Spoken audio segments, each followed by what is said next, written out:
कार्यक्रम में श्रोताओं आप सभी का बहुत बहुत स्वागत है। आज इस कार्यक्रम में हमारी मेहमान है प्रसिद्ध आहार विशेषज्ञ गगनदीप कौर, और आज आपसे हम बातचीत करेंगे कि गर्मियों में हमारा आहार, हमारा खान पान कैसा होना चाहिए। रूपा जी, बहुत बहुत स्वागत है आपका आज के इस कार्यक्रम में। बहुत बहुत धन्यवाद सर, शुक्रिया। सबसे पहले हम आपसे यही जानना चाहेंगे कि गर्मियों का मौसम है और गर्मियाँ इस बार चरम पर है। यदि हम उत्तराखंड की बात करें और ख़ास तौर से देहरादून की बात करें, तो इस मौसम में आम तौर पर पसीना अधिक निकलता है और पानी की कमी हो जाती है, जिसे हम कहते हैं कि डिहाइड्रेशन हो गया। तो थोड़ा हमारे श्रोताओं को बताएं कि ये पानी की कमी क्यों हो जाती है और कैसे इसे दूर किया जा सकता है। आप बिल्कुल सही कह रहे हैं कि एक्चुअली में देहरादून में इतनी गर्मी कभी नहीं पड़ी। सो आई थिंक हम सब पहली बार एक्सपीरियंस कर रहे हैं। रही बात पसीने की, तो पसीना तो हमें नॉर्मली भी बहुत आता है, बट इस मौसम में क्योंकि हम घर से बाहर जाते हैं, सब काम करने वाले हैं, और अगर बिजली का कट हो जाए तो घर पे बैठे हुए भी पसीना बहुत आता है। जो एक्सरसाइज करते हैं उनको भी आता है। इसकी वजह से हमारे बॉडी में पानी का संतुलन थोड़ा सा बिगड़ जाता है। सो इसको कवर करने के लिए सबसे इम्पोर्टेंट बात यह है कि हमें पानी बहुत पीना चाहिए। नॉर्मली हम कहते हैं 8 से 10 ग्लास पानी जरूर पिएं। सभी बहुत बोर हो जाते हैं सर एक ही टाइप का पानी पीते पीते, कि सिर्फ पानी पिए। तो इसमें आजकल हमारे पास बहुत सारे ऑप्शंस हैं। नींबू पानी पी सकते हैं सर, चिया सीड्स का पानी पी सकते हैं, वाटरमेलन जूस पी सकते हैं, बेल का शरबत बहुत अच्छा है, कोकोनट वाटर सर बहुत ही बढ़िया है क्योंकि ये हमारे को इलेक्ट्रोलाइट्स की कमी से बचाता है। और सभी जो हमारे पेय पदार्थ जिनके बारे में बता रही हूँ, जैसे वाटरमेलन जूस है या घर में निकाला हुआ बेल का शरबत है, ये हमारे बॉडी में विटामिन और जो मिनरल्स है जिनकी हमारे पसीना से या डिहाइड्रेशन हो जाती है ज्यादा पसीना निकलने से, तो इसकी कमी को पूरी करता है। यानी हमारे शरीर में जो पानी की मात्रा है वो पर्याप्त रहनी चाहिए, और इसके लिए हमें घर में, जैसे आपने बताया, कि कई तरह के पेय पदार्थ हम तैयार कर सकते हैं और ये आमतौर पर हम प्रयोग में लाते भी हैं। अब बात करते हैं फलों की और सब्जियों की। तो इस मौसम में बहुतायत में फल मिलते हैं और सब्जियां भी तरह तरह की मिलती हैं। तो वो कौन से फल हैं और कौन सी सब्जियां हैं जिनका सेवन करना इस मौसम में मुफीद रहेगा? जब हम फलों पे आते हैं सर, फलों का आजकल तो राजा है आम, सबसे ज्यादा प्रचलित भी है और इस सीजन में सबसे ज्यादा है। वाटरमेलन है सर, जिसमें सबसे ज्यादा पानी होता है और हमारे इलेक्ट्रोलाइट्स की कमी को भी पूरा करता है। बहुत सारे विटामिन होते हैं। आम जरूर खाना चाहिए क्योंकि इसके अंदर आयरन होता है जो हमारी कैल्शियम की अब्जॉर्प्शन को भी हेल्प करता है। मस्क मेलन आजकल बहुत आ रहा है, जिसको खरबूजा कहा जाता है।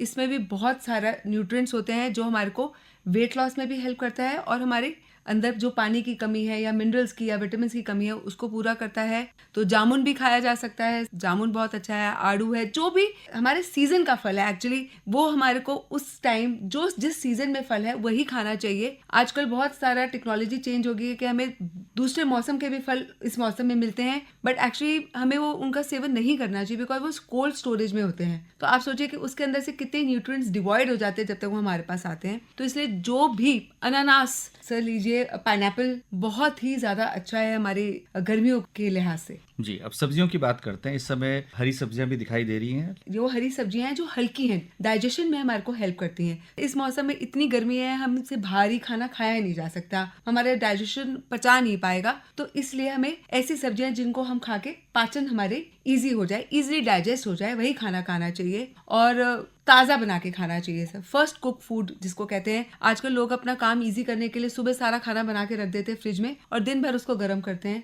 सो उसको अवॉइड करना चाहिए और तरोताज़ा खाना बनाएं और फर्स्ट कुक करके खाएं। हम हल्के संतुलित आहार की बात करते हैं, तो जो तैलीय पदार्थ है खास तौर से, और जैसे आपने कहा कि हल्का, तो यानी भारी तैलीय पदार्थ हम ना खाएं, ये कहना चाहते सर हैं? एक्चुअली खाना तो सबको अच्छा लगता है, जुबान पे तो अगर तैलीय पदार्थ हो, पकोड़े हो, ब्रेड पकोड़े हो, तो पूरी हो, सबको बहुत बढ़िया लगती है। बट सर गर्मी के मौसम में हमारी पाचन जो है शक्ति थोड़ी कम हो जाती है और क्योंकि गर्मी है, हम पहले गर्मी से ही फाइट कर रहे हैं, तो बॉडी हमारी डाइजेस्ट नहीं कर पाती और इतना खाने को डाइजेस्ट करने में बहुत टाइम लेती है और फिर हमारे को पेट की डाइजेस्टिव इश्यूज शुरू हो जाते हैं, पेट की बीमारी शुरू हो जाती है, घबराहट, एसिडिटी, ब्लोटिंग हो गई। तो इसलिए उसकी जगह अगर हम हल्का भोजन खाएं जिसको खा के हमें कंफर्टेबल लगे, पाचन में प्रॉब्लम ना हो, शाम तक कोई एसिडिटी, कोई सिर दर्द, कोई ब्लोटिंग की प्रॉब्लम ना फील हो, तो उससे अच्छा क्या हो सकता है सर? आमतौर पर जो मिल्क प्रोडक्ट्स हैं, डेयरी प्रोडक्ट्स हैं, वो लोग प्रयोग में लाते हैं, लेकिन कई लोगों को ये अच्छे नहीं लगते। तो क्या जिसे हम छाछ या मट्ठा कहते हैं ये अच्छा रहेगा, बेहतर रहेगा? सर बहुत अच्छा रहेगा एक्चुअली सर। मैं बताना चाह रही थी कि दही नॉर्मली ये दो व्यू पॉइंट्स है दही के। कई लोग कहते हैं एक्चुअली दही की आयुर्वेद के हिसाब से तासीर थोड़ी गर्म होती है, तो लोग दही अवॉइड करते हैं। बट अगर दही को सही तरीके से खाया जाए तो उसमें कोई गलत नहीं है। और उसके साथ छाछ हो गई, लस्सी हो गई, मट्ठा, ये हम डेली बेसिस पे इनकी तासीर ठंडी होती है हमारी बॉडी के लिए। जी, तो ये आयुर्वेदिक दृष्टिकोण आपने बताया। अब प्रोटीन की बात करते हैं। प्रोटीन का हमेशा ही महत्व रहता है, चाहे सर्दी हो चाहे गर्मी। तो गर्मियों में क्या महत्व है प्रोटीन युक्त आहार का? सर प्रोटीन हमारी डाइट का बहुत इंपॉर्टेंट पार्ट है और हमें हर अपने मील में प्रोटीन इंक्लूड करना ही चाहिए। बट गर्मियों में खासकर मैं ये नहीं कहूँगी कि प्रोटीन नहीं खाएं, पर प्रोटीन को सही तरीके से खाना चाहिए, क्योंकि ताकि वो हमारे को डाइजेशन में प्रॉब्लम ना हो। जैसे दालें हो गई, पनीर हो गया और चिकन हो गया, फिश हो गई, एग्स हो गए, ये हम सब खाना तो इट इज़ वेरी इंपॉर्टेंट हमारी बेसिक बॉडी के लिए। प्रोटीन्स बहुत ज़रूरी हैं, बट इनको सही तरीके से खाना। सही तरीके से मेरा मतलब है कि हमारे जो पूरी प्लेट है जो खाने की, उसमें सैलेड, प्रोटीन, कार्बोहाइड्रेट्स में रोटियां, चावल और दाल और दही, ये सब पूरा सही मात्रा में होना चाहिए, तभी हमारे को पाचन हमारा सही रहेगा। जी, इस समय लोग घूमने के लिए आ रहे हैं। ख़ास तौर से हम देहरादून की बात करें तो जंक फूड और प्रोसेस्ड फूड का बहुत ज़्यादा प्रचलन है और मोमोज लोग बहुत ज़्यादा खाते हैं यहाँ पर। तो इस मौसम में क्या सलाह है आपकी? सर देखिए, एक्चुअली जंक फूड या प्रोसेस्ड फूड या जिसको फास्ट फूड कहा जाता है सर, ये हमारी सेहत के लिए कभी भी अच्छा नहीं था, या आई थिंक हम सब जानते हैं। तो सर फास्ट फूड क्यों कहा जाता है? क्योंकि सर ये हमें खाने में बहुत टेस्टी लगता है और हम बहुत सारा खा लेते हैं, बट ये बहुत जल्दी हमें उसको खाते ही आधे घंटे बाद आपको फिर से भूख लग जाएगी, क्योंकि ये इंसुलिन को स्पाइक देता है इतना ज़्यादा और एकदम फिर भूख लगती है। तो दैट लीड्स टू मोटापा और ब्लड प्रेशर और शुगर की बीमारी। जितने भी प्रोसेस्ड फूड हैं, कोई भी चीज़ जो पैकेट में बंद आती है, आप सोचिए कि उसको इतने दिन तक एक डीप फ्रीजर में रखा जाता है, फिर हमारे फ्रीजर में रखा जाता है, तो उसमें कितने ज़्यादा प्रेजर्वेटिव्स डाले होंगे कि वो सही रहे और सही हाल में रहे। सो आई थिंक प्रोसेस्ड फूड्स या जंक फूड से हमें कोशिश करके दूरी बरतनी चाहिए और घर का ताज़ा खाना खाएं। जो भी घर में हम ताज़ा बनाते हैं, हर चीज़, आजकल परांठे भी सर पैक में आने लग गए हैं। अगर आप देखेंगे तो पैकेट खोले बहुत सॉफ्ट परांठे बनते हैं, पर वो सिर्फ मैदा होता है और रिफाइंड होता है। ट्राई करें कि हम घर में बनाकर शुद्ध ताज़ा खाना खाएं। घर में खाना बनता है, सही वातावरण में बनता है, हम अपने हाथ साफ करते हैं, स्वच्छता का ध्यान रखते हैं, तो सर ये सब चीज़ें बहुत इंपॉर्टेंट हैं। नियमित भोजन की बात करते हैं। कई बार हम स्किप करते हैं मील्स को, कि सुबह खा लिया, दिन में नहीं खाया, या ब्रेकफास्ट नहीं किया, दिन में खाया और फिर रात को देर से खाया। तो ये जो नियमित भोजन है, इसके बारे में आपकी क्या राय है कि 3 मील्स हमें लेनी ही चाहिए? यस सर, 3 मील्स हमारी बॉडी के लिए बहुत ज़रूरी हैं।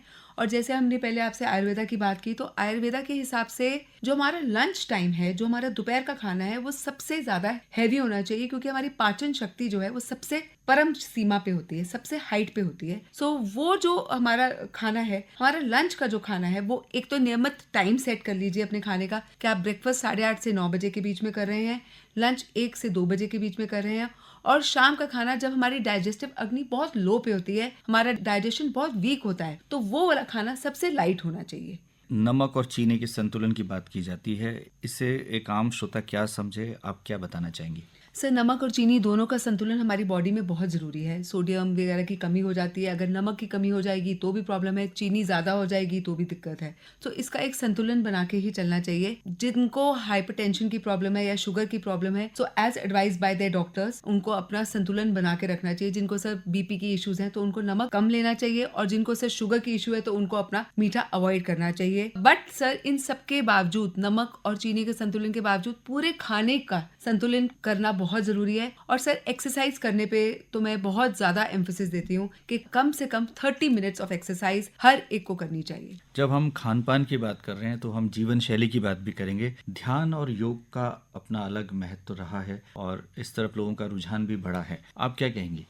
पैंडेमिक ने हम सबको सिखाया है कि हेल्थ इज़ वेल्थ। अगर सेहत है तो सब कुछ है, और सर पैसा होने के बाद भी काम नहीं आता अगर सेहत अच्छी नहीं है। तो ध्यान, योग, एक्सरसाइज, वॉक, ये सब करना बहुत जरूरी है। इससे ध्यान से हमारे मन को, तन को शांति मिलती है। It connects mind, body and soul together. आज के जीवन में जब इतना ज्यादा स्ट्रेस है, इनफैक्ट हर चीज का ही स्ट्रेस है, छोटे से बच्चे से लेकर बड़े तक किसी ना किसी चीज का स्ट्रेस वो झेल रहा है, तो इस टाइम में योग और ध्यान का मैं बहुत इंपॉर्टेंट रोल मानती हूँ। योग हमारी पूरी बॉडी को, माइंड, बॉडी, सोल को कनेक्ट करता है और हमारी पूरी बॉडी के जैसे जो सूर्य नमस्कार है या जितने हमारे आसन है वो हमारे को पूरी तरह से रिजुविनेट करते हैं और हमारी बेसिक लाइफ के लिए ये सबसे अच्छा है और सबसे लंबा चलने वाला एक मोड ऑफ एक्सरसाइज है। अंत में क्या कहना चाहेंगे हमारे श्रोताओं से? मैं सिर्फ यही कहना चाहूंगी सर कि गर्मी का टाइम है, कोशिश करके पहले तो घर से तभी निकलें जब आपको बहुत आवश्यकता है,